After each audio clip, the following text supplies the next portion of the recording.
ભાવનગર જિલ્લાના કોડિયાક ગામે નિષ્કલંક મહાદેવના સાનિધ્યમાં ભાદરવી માસના પવિત્ર મેળાનો પ્રારંભ થયો છે। ભાદરવી માસના પવિત્ર સ્નાન માટે ભાવિકોમાં અનેરો ઉત્સાહ જોવા મળી રહ્યો છે। આ મેળામાં રાજ્ય કક્ષાના મત્સ્યોદ્યોગ અને પશુપાલન મંત્રી પરસોત્તમભાઈ સોલંકીએ ઉપસ્થિત રહી નિષ્કલંક મહાદેવના દર્શન કર્યા હતા અને ધન્યતા અનુભવી હતી। મંત્રીએ 1 લાખથી વધુ ભક્તોને પ્રસાદનું વિતરણ પણ કર્યું હતું।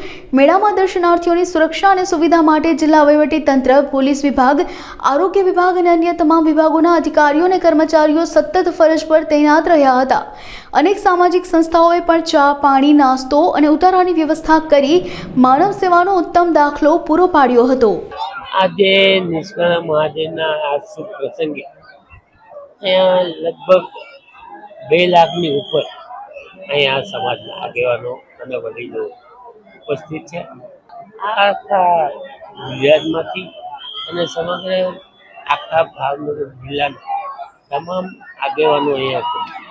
આમાં મહિમા કઈ કહેવાય, કેમ કે આ અમાસનો મેળો અને આની અંદર જેટલા આવશે અને સ્નાન કરશે એમને ભગવાન ખૂબ શક્તિ આપે એવું અહીંયાના એક આગેવાનોનું કહેવું।